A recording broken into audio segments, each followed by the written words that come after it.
এবার ৮টি সাধারণ শিক্ষা বোর্ড সহ 10টি বোর্ডের অধীনে সারা দেশের ১৬,৫১,৫২৩ জন শিক্ষার্থী পরীক্ষায় অংশ নিচ্ছে।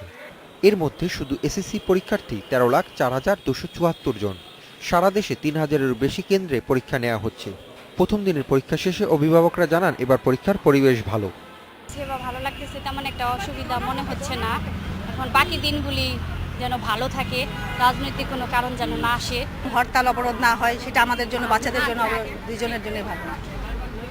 আশা করি এরকমই যেন পরিস্থিতিটা থাকে দেশে। কিন্তু আমরা এবার কোশ্চেন আউট হওয়ার ব্যাপারে আমরা কোনো শুনিনি।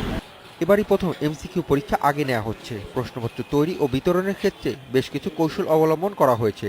এর ফলে কোন প্রশ্নপত্র দিয়ে পরীক্ষা হবে তা সচিব বা শিক্ষা বোর্ডের চেয়ারম্যানের পক্ষেও জানা সম্ভব নয়। প্রশ্ন তৈরি এবং প্রশ্ন ছাপিয়ে বের করা পর্যন্ত, স্কুল পৌঁছানো পর্যন্ত অনেকের জানার মধ্যে থেকে যেত, সুযোগ ছিল। এইটা একদম কমাতে কমাতে আমরা অতি লিমিটেড 1-2 জনের মধ্যে নিয়ে আসছি।